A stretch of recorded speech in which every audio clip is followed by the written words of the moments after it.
ఆడబిడ్డలు ఉన్నారు. ఇదివరకు ఉన్నటువంటి ప్రభుత్వాల్లో పరిస్థితి ఎట్లా ఉండే, మధ్యరాత్రి 2 గంటలకు మంచినీళ్ళు వస్తాయంటే దాదాపుగా చాలా ఇండ్లలో మహిళలకు సరిగ్గా నిద్ర లేనటువంటి పరిస్థితి. నీళ్లు 2ంటికి వస్తే పోయి నల్ల కాడ కూర్చోవాలి, లైన్ కాడ కూర్చోవాలి, పట్టుకొని రావాలి. ఆ ఒక్క 2 గంటలు వచ్చే నీళ్లు మర్చిపోతే మళ్ళీ 3 రోజుల దాకా నీళ్లు రానటువంటి సందర్భం. అంటే పొద్దున లేస్తే పిల్లలు భర్త స్కూల్కి రెడీ అయి వెళ్ళాలంటే మంచినీటిదే గగనమైనటువంటి సందర్భం, పరిస్థితి చాలా ఇండ్లలో కూడా మనం చూడడం జరిగింది. దాన్ని అధిగమించడానికి మొట్టమొదటి అతిపెద్ద ప్రాజెక్టు తెలంగాణ రాష్ట్రంలో మన ప్రభుత్వం చేపట్టిందంటే 35,000 కోట్ల రూపాయలతోని ప్రతి ఇంటికి కూడా మంచినీళ్ళు ఇవ్వాలనేటటువంటి పథకం. ఇవాళ పార్లమెంట్లో మేము గమనిస్తూ ఉంటాం, చాలా సీనియర్ పార్లమెంటేరియన్స్ కూడా లేచి మా నియోజకవర్గంలో గ్రామాలలో నీళ్లు లేవు, కేంద్రం నుండి నిధులు ఇవ్వండి అని అడుగుతారు. నేను మొదటిసారి పార్లమెంట్కి వెళ్ళాను, నేను చాలా ఆశ్చర్యపోయాను. వాటర్ అంటే జనరల్గా స్టేట్ సబ్జెక్ట్ కదా, వీళ్ళంతా ఇక్కడ ఎందుకు అడుగుతున్నారు ఇంత పెద్ద నాయకులని.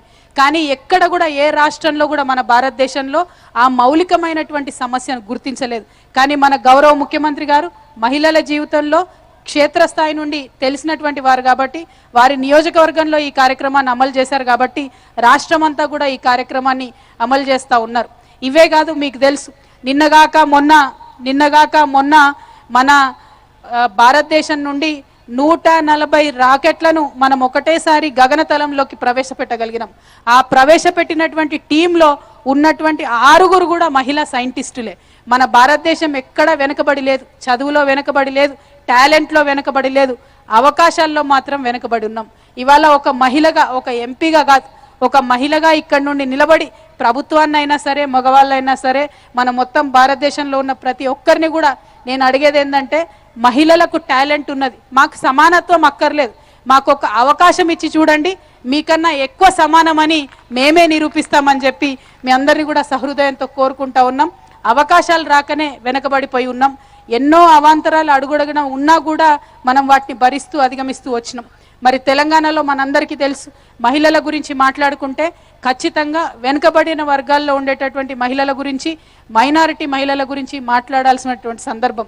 ఎందుకంటే పేదరికంతోనే మహిళల మీద జరిగేటటువంటి అరాచకాలు ముడిపడి ఉంటాయి కాబట్టి ఏనాడైతే ఆ పేదరికాన్ని మనం నిర్మూలించగలుగుతామో ఆనాడు మహిళల్ని కూడా అక్కడ మనము హింస నుండి తప్పించగలుగుతామనే ఆలోచనతోని గౌరవ ముఖ్యమంత్రి గారు మరి మైనారిటీ ఆడబిడ్డల కోసం ప్రత్యేకించి వాళ్ళ చదువు కోసం మరి హాస్టళ్లను పెట్టడం జరిగింది.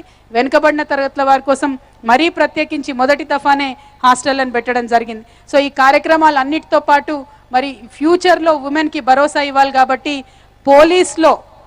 పోలీస్ ఫోర్స్లో ఫస్ట్ టైం 33% రిజర్వేషన్ మహిళల కోసం ఇచ్చినటువంటి ఘనత కేసీఆర్ గారిది, టీఆర్ఎస్ ప్రభుత్వందని నేను మీ అందరికి కూడా తెలియజేస్తా ఉన్నాను.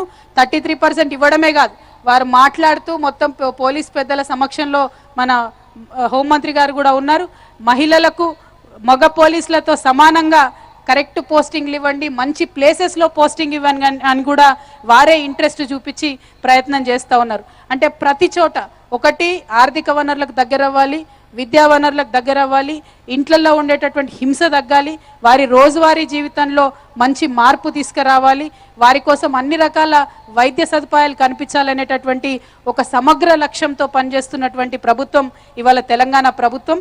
ఈ లక్ష్యాలన్నిటితో ముందుకు వెళ్తూనే తెలంగాణ ఉద్యమంలో పోరాటం చేసిన ప్రతి ఒక్కరిని కూడా మహిళలు గుర్తుంచుకొని ఇవాళ వారందరినీ కూడా పిలుచుకొని గౌరవించుకుంటా ఉన్నాం. ఆ గౌరవాన్ని మన ఈ వేడుక ద్వారా క్రితం సంవత్సరం నుంచి గౌరవ తుమ్మల నాగేశ్వరరావు గారి ఆధ్వర్యంలో డిపార్ట్మెంట్ నుంచి జరుగుతూ ఉన్నది. అట్లా తెలంగాణ ఆడబిడ్డలందరినీ గుర్తించి గౌరవిస్తున్నందుకు మంత్రివర్యులకు, వారి డిపార్ట్మెంట్ వారికి ప్రత్యేకంగా ధన్యవాదాలు తెలియజేసుకుంటూ ఈ అవకాశం ఇచ్చి ఇంతమంది ఆడబిడ్డలను కలిసే అవకాశాన్ని ఇచ్చినటువంటి అందరికీ కూడా ధన్యవాదాలు. మహిళా దినోత్సవం సందర్భంగా శుభాకాంక్షలు. జై తెలంగాణ, జై Telangana. Thank you so much ma'am.